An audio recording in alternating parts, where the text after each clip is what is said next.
Everyone has a dream. Open up a youth center. Fashion company. Film actor. But only some choose to chase them. Do I really believe that I've got what it takes? This is Dream Quest. I think I'm gonna encounter something big here.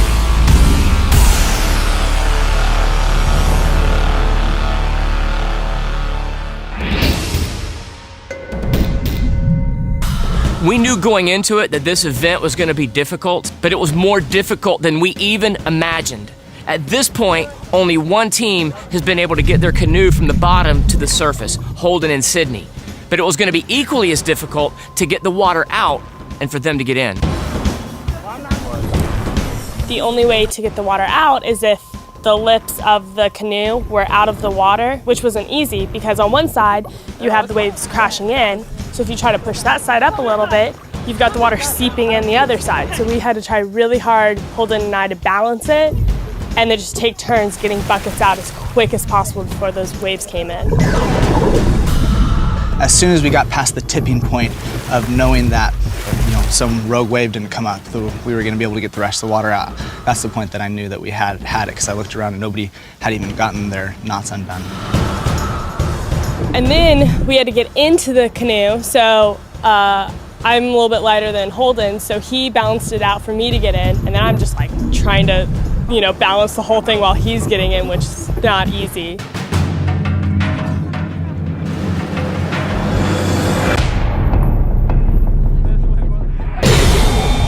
We finally got the canoe up, and the problem was getting the water out of the canoe. And I was physically drained, and I could see it was written all over Matt's face that he was physically drained. How on earth are we gonna get all of this water out of this canoe? Timmy and I were having a little bit of a rough time. At one point, he's like, do you want to continue on? And I just looked at him, I said, let's give this 100%, we're gonna give it everything we got.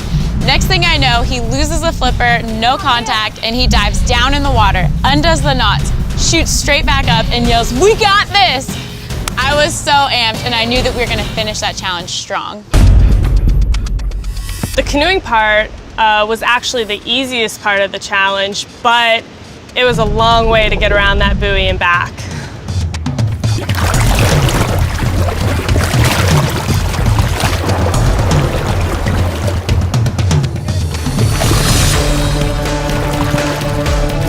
finally crossed that finish line, and it had really come full circle.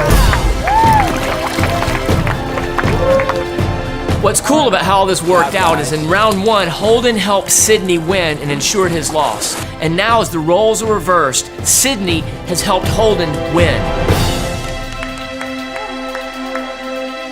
One of the biggest revelations I had throughout this quest was that, you really need others to help you in achieving your goals and just in daily life. And I've always had this mentality that if you want to do it right, do it yourself, and that's not the case. You have to be a team player, you have to depend on others, and you have to allow others the opportunity to show you that you can work together and accomplish something. I was like, aren't you happy you helped me last time, so this time I could return the favor? We're a good team. After that challenge, I was immediately so excited to not only win, but also to have helped Holden, since he had helped me in the beginning.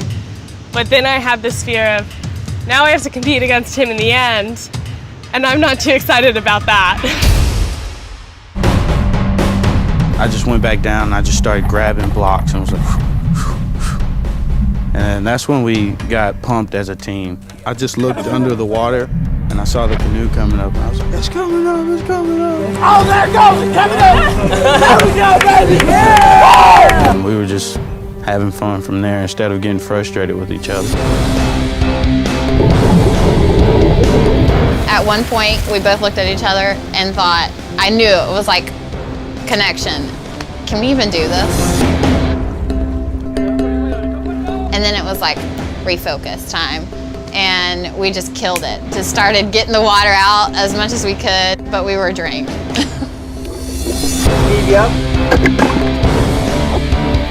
The entire time we were laughing, joking around.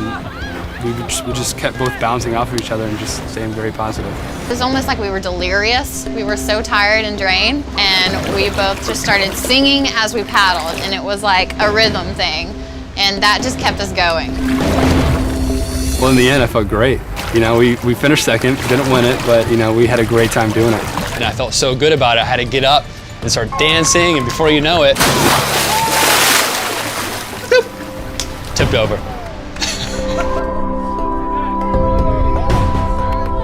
Matt felt like he let his team down yesterday, specifically Taylor. That was probably my favorite challenge of all of them. It's the way I got to connect with Matt.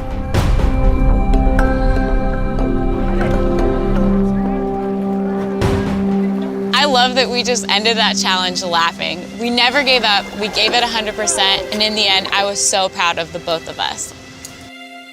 Timmy is one of my favorite people that I've met while being out here on the quest. Like, he's just a bright light wherever he is, and I love that. He just has a lot of like deep thoughts in him and a lot of wisdom that he brings to the table. Before my mom passed away, she taught me to care about others more than I care about myself. And my dad, before he passed away, he told me to treat every woman like a queen. So that's two things that I stay true to, no matter what. It was difficult seeing everyone else's successes where I couldn't succeed in that competition. I was really upset, and the cameras might not have caught it, but I was crying and upset. I was really upset.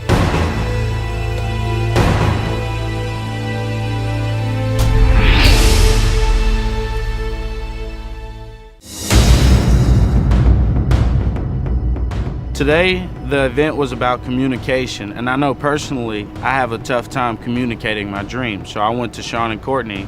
I want to say to you what I feel like I've heard you say, not just now, but during the whole time here in the Keys. But here's what I would say. A youth center that cares for and mentors at-risk kids. Is that your heart? Y'all said better than I did. Well, that's what we're Well, here I for. just say whatever's up there. We don't want to put words in your mouth. That's it.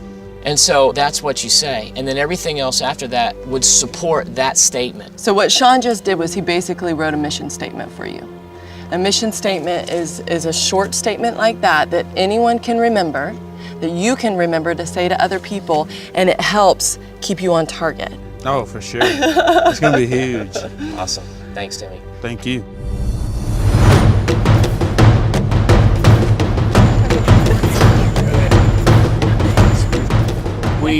We want to say congratulations to Holden, winner of round 2.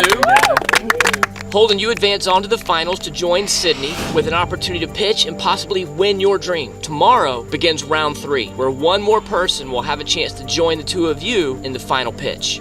Pretty intense out there today. That was kind of like the most diversity we've had in people's responses to an event yet. So why don't you guys talk a little bit about how you felt when you realized what you had to do? 12 feet's a lot deeper in water than it is on land. Halfway through, I was like, Kylie Jean, Holden already won. What are we doing? she was like, we're not going to give up. And I was like, okay. And my favorite part is he like shot out of the water.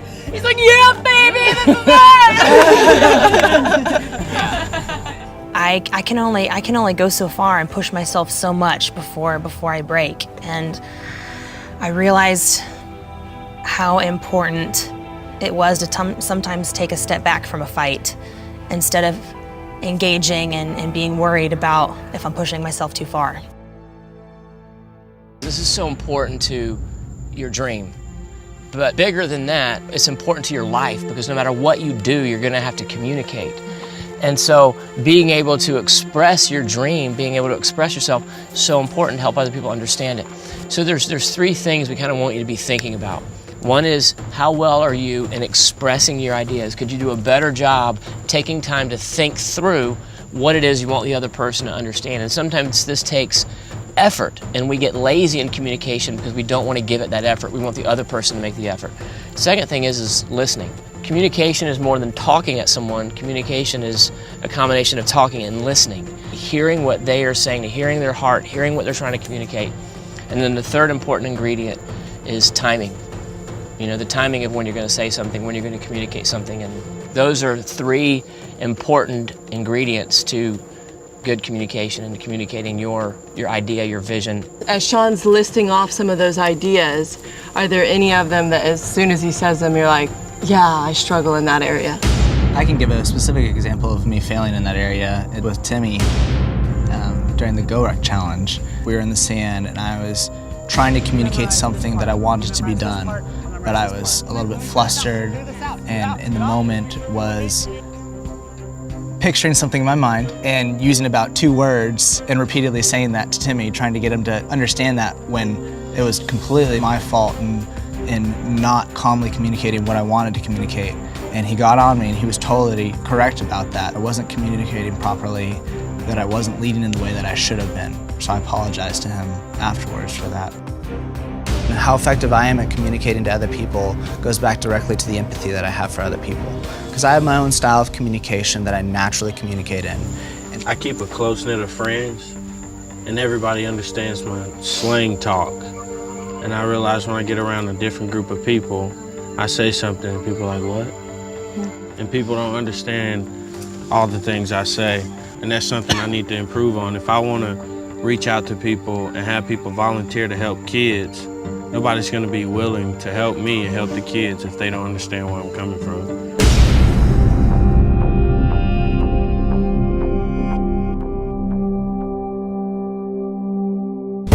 I really want to pledge to stay calm and put an emphasis on communicating in a way that whoever I'm communicating to will understand, and not just in a way that I think I would understand. I just realized that what I want to pledge is being able to, paint a better picture and articulate what I am viewing in my mind. So wanting to go on the radio, obviously communication is very important. And I think the one area that I really need to work on, really need to look at closer, is knowing my audience. I pledge to stop thinking about what I'm going to say to the other person and not really listening to what they have to say.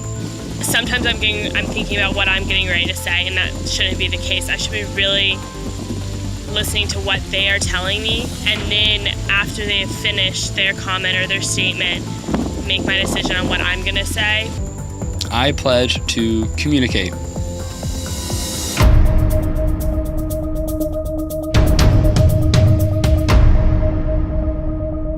I guess my only concern in this competition is I'm getting a little nervous because so far it's been such heavily physical challenges, and I don't feel like that's my strong suit, and I really want to secure a spot. So today was like the worst day ever for me. My pledge is to protect myself against my own mind. Next time on Dream Quest. Up, breathe. We're pretty worried this morning. I didn't really understand what was going on. I have this. I can win this thing. Did you hurt yourself today when you fell? Yeah, backwards? you see this? Check this out. When you fell backwards in the I don't know if you can see that. little dot? Yeah, right there. Look at Oh, that. man, dude. That's rough, man. The size of a bee sting. That's No, the, bad that hurts. The rough life at sea, The rough life at sea.